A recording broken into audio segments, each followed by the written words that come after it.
I'm Ethan, a 30-year-old graphic designer, and this is how my accidental Vegas marriage turned into a whirlwind love story, until I uncovered my wife's secret revenge plot against her family.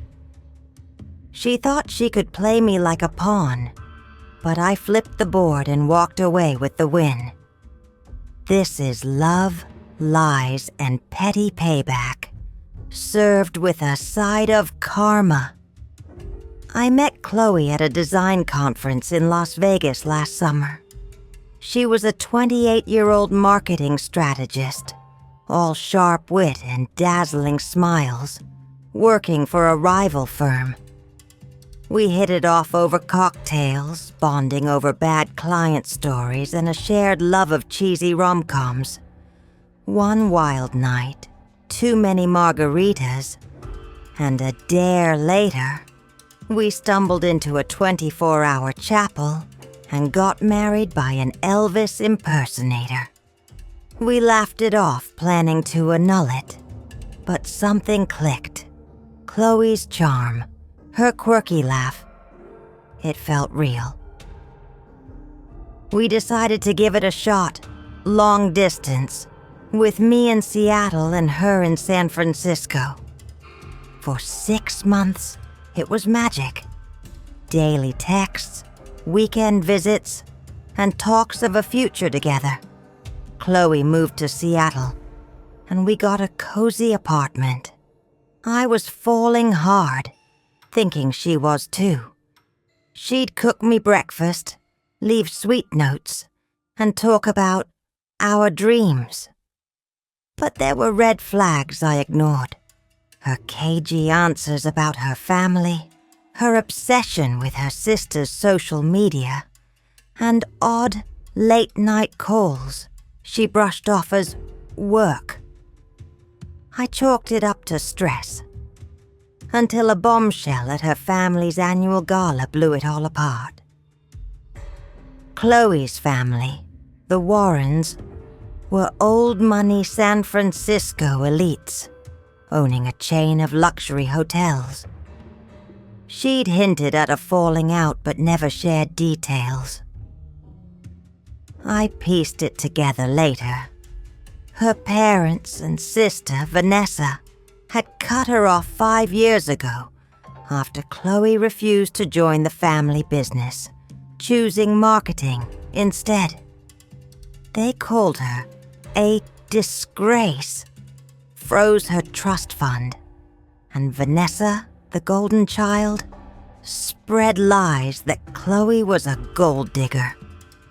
Chloe was left penniless, clawing her way up while Vanessa flaunted her wealth online.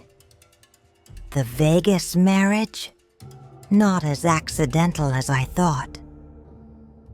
Chloe had recognized me at the conference.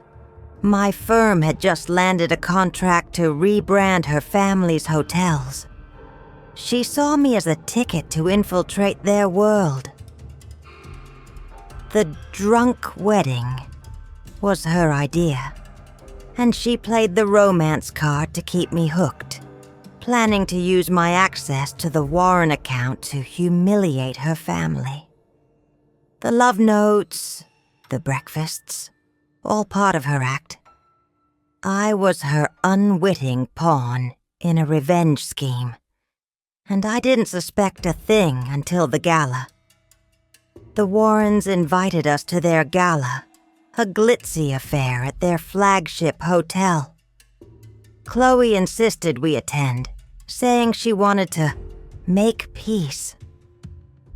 I was thrilled, thinking it was a step toward our future. At the event, she was oddly focused, whispering with a hotel staffer and checking her phone. During the keynote, Vanessa announced the hotel's rebrand, projecting my firm's designs on a massive screen. Then, chaos.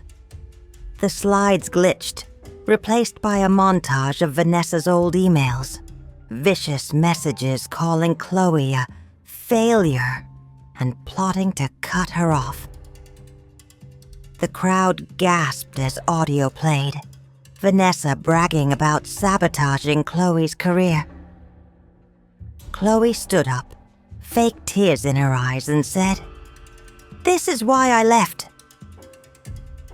The Warrens were humiliated, guests whispering, and the family stormed out. I was stunned, thinking Chloe was a victim, until I overheard her laughing with the staffer saying, "Phase 1 complete." Back home, I confronted her. She admitted everything.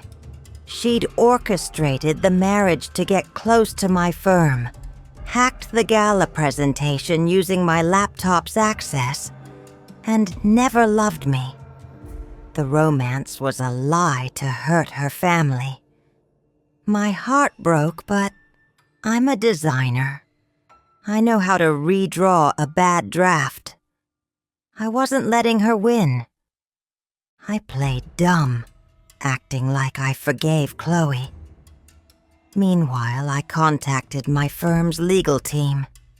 Chloe had used my credentials to access the Warren account, a breach of contract.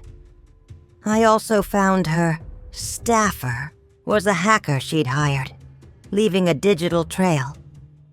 I gathered evidence, screenshots, emails, even her gloating texts. Then I pitched a new plan to the Warrens. I met Vanessa and her parents, showing them Chloe's scheme. They were furious but pragmatic. Bad PR from the gala was tanking their brand. I offered a fix. My firm would redo the rebrand for free, with a campaign highlighting their family unity. In exchange, they'd fund my startup, a design agency I'd always dreamed of. They agreed, and I slipped in one condition. Chloe would get nothing. At our apartment, I packed my bags while Chloe was out. I left a note. "Congrats on your revenge, Chloe. Enjoy the annulment papers and your family's new campaign. Without you." I'd filed for annulment, citing fraud, and sent her hack evidence to the Warrens' lawyers. The gala stunt cost her any chance of reconciliation, and her trust fund stayed frozen. Chloe tried to spin it, claiming I betrayed her, but the Warrens shut her out.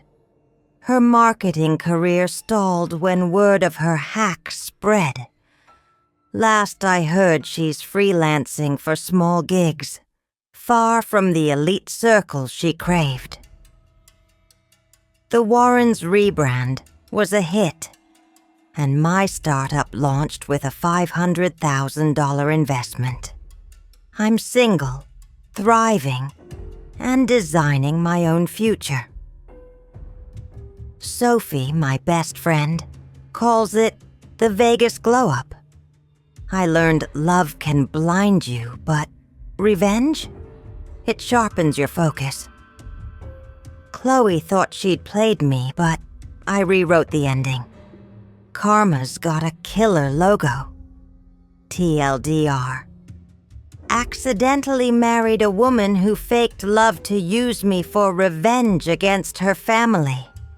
She hacked a gala to expose them, but I turned the tables, got an annulment, secured a startup deal, and left her with nothing. Karma's got a wedding ring return policy.